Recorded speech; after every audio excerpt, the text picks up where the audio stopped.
I'm Paul Gatling with the Northwest Arkansas Business Journal. Joining us today for a segment in our supply side video series is Scott Crossett. He's a partner at executive recruiting firm Cameron Smith and Associates in Rogers. Scott, welcome. Thanks for being here. Hey, thank you for having me, Paul. I'm sure many of our viewers know this, but for those who don't know, Cameron Smith is really regarded in the CPG world as essentially a go-to firm for suppliers for placing talent in a variety of positions in Northwest Arkansas supplier community. So we wanted to get your insights on maybe some of the changing dynamics in that arena, particularly given that more and more retail sales are moving online. What issues do you follow to keep up with that? Sure. I mean, everybody that we deal with in the consumer goods industry has a huge focus on e-commerce, .com business right now. And for many companies, whether it's conglomerates or even the small guys that don't have a lot of shelf presence or great shelf presence or presence at all, it's an opportunity for them to grow their business. And so you see them making a commitment of resources to facilitate that. So we've seen growth in account management, sales analytics, social media, marketing, anything e-commerce related, whether it's at headquarters and maybe it's in Chicago or maybe it's positions here in Bentonville, Northwest Arkansas. Maybe it's positions that are responsible for dealing with all types of accounts. Maybe it's Amazon.com, Target.com, BestBuy.com, Walmart.com, or we've even seen those roles here in Bentonville, Northwest Arkansas, that would manage Walmart.com as well as the other .com accounts. Right. Do you think there's a talent gap that may be forming when it comes to those local teams in Northwest Arkansas? Yeah, I don't know if I'd word it exactly as a talent gap, because these people are experts with retail and experts with Walmart, and they've got the know-how. It's a new discipline and it's a new skill set that really no one's done. It's rare we find people with 2 to 3 years of experience to say, hey, I've done it, because you may have done it yesterday, but as it changes, you may not have done it today. And even internally within Walmart, we see the communications between the Walmart buyer and the .com buyer are not necessarily efficient. What are the processes? The systems come and go. They come down sometimes. There's problems with it. And then the consumer goods companies are still trying to figure out their processes too, and who's going to handle this and the back and forth of it. Right. How are the local supplier teams either growing or shrinking based on Walmart's evolution of its business plan? Walmart's a pretty big lever, as the saying goes. The big lever moves, the other lever moves. What are you seeing there? It's funny because there's not an exact correlation. Walmart's so large, and they're definitely making layoffs right now, but we're not seeing it in the supplier community necessarily, because the suppliers, Walmart for one, they're very demanding, probably the most demanding customer many of the consumer goods companies have. And their demands are only increasing in what they're expecting. And so to provide resources and facilitate that efficiently, the consumer goods companies have actually seen some gradual increases in their headcount, despite Walmart maybe making layoffs, because it's a critical account and they want to make sure they staff it properly. So I would say we've actually seen a little bit of growth, even though Walmart may not be doing the same thing. The small companies, we've seen them understand more so than ever that they need representation in Northwest Arkansas if they've got products on the shelf. So we've seen a lot of 1 to 3 people team come in the last few years. Apparel industry, I think we probably have seen some shrinkage in apparel, because Walmart went back and forth, whether they're in New York or Bentonville, and back and forth. And I think there's probably kind of a better hub in New York City, and some of the companies, some are still here, but some have left. I think there's been a reduction there in the last 3 years.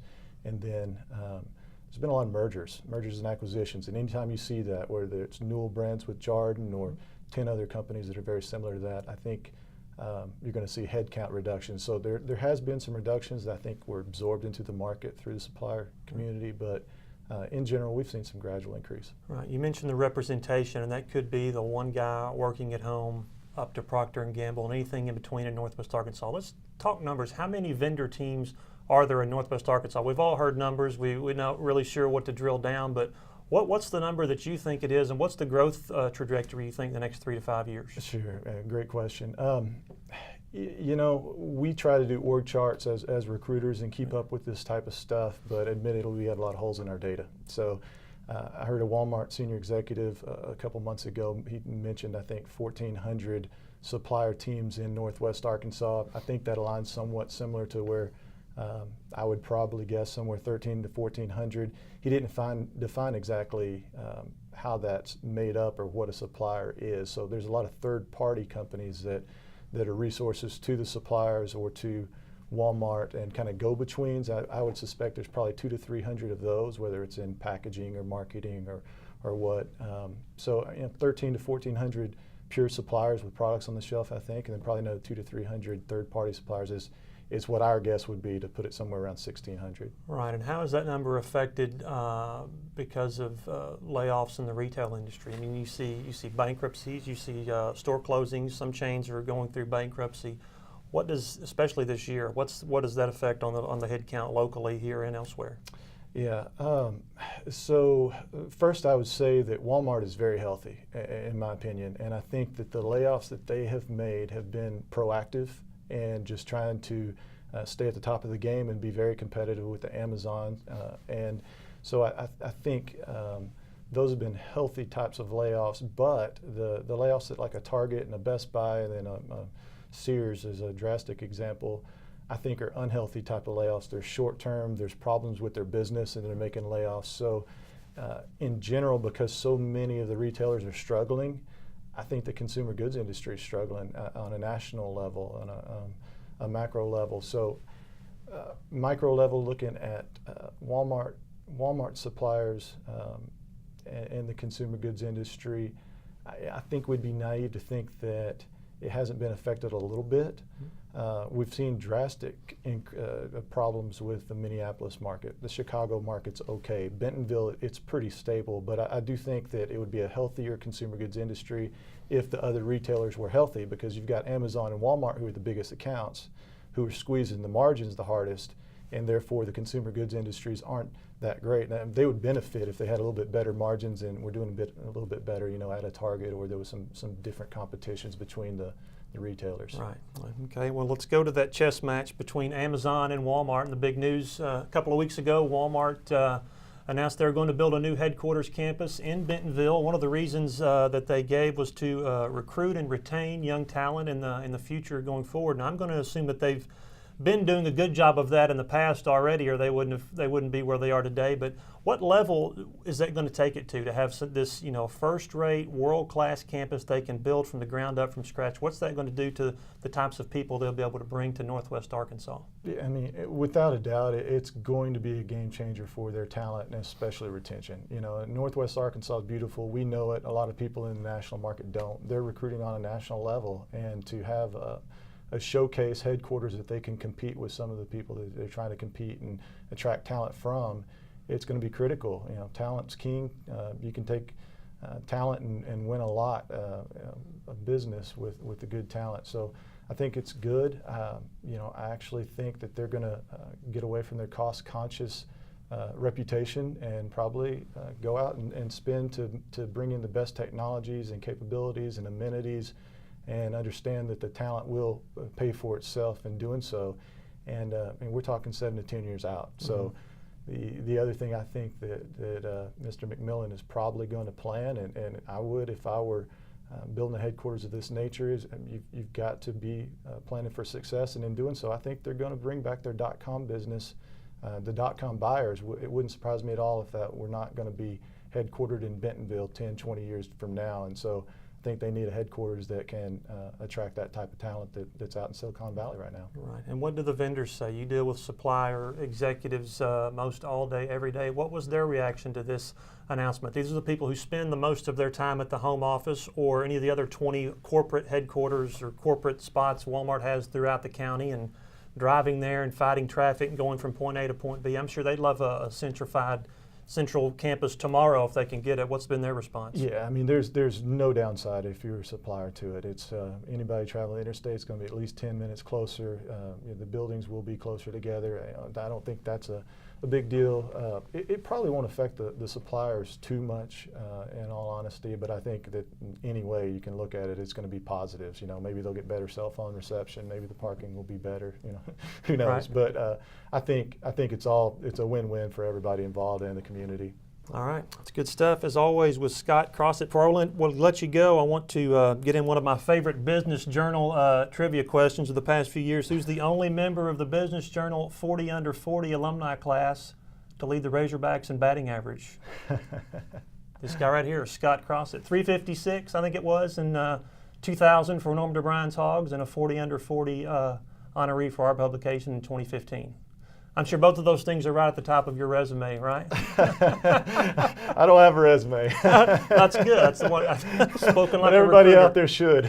Spoken like a recruiter. That's right. All right. That's Scott Crossett. He's a partner at executive recruiting firm Cameron Smith and Associates in Rogers. Scott, thanks very much for being here. Thank you, Paul. All right. When we come back, I'll be joined by Kim Souza for more analysis. Don't go away. Arkansas Electric Cooperative Corporation provides electric energy across 2/3 of Arkansas. This is an exciting time in our energy history, with incredible progress being made in renewable energy and storage technologies. As our energy portfolio continues to diversify, we'll maintain an all-the-above strategy to provide reliable and affordable electricity. Ever since the first light bulbs were placed in our members' homes, the electric cooperatives have been the solutions provider for our members, and we want to continue that well into the future. Each day, the promise of our nation begins again. Arkansas and America, moving forward. I help make that promise a reality. It's not for everyone, but people everywhere depend on us. Oh, I love you too, sweetie. Trucking delivers, or everything stops. And that's what drives me. I did. Welcome back. I'm joined now by Kim Souza. She's a senior analyst for Talk Business and Politics in the Northwest Arkansas Business Journal. Kim, thanks very much. Sure. I want to go back and talk about something Scott said about vendor employment in the region and the fact that, with more retail sales moving online, you're starting to see more of the third-party service providers like K-Stack in Fayetteville and Movista in Bentonville. Would you go as far to say that's leading to a talent gap in Northwest Arkansas, or would you stop short of that? Well, I think that we have seen a tremendous growth in the third-party service companies. A lot of those are technology-based companies, which is great for Northwest Arkansas because it's providing jobs for this young talent coming out of the U of A and also talent that's moving here that's tech-related. K-Stack, for instance, has grown its Fayetteville business to 200 people.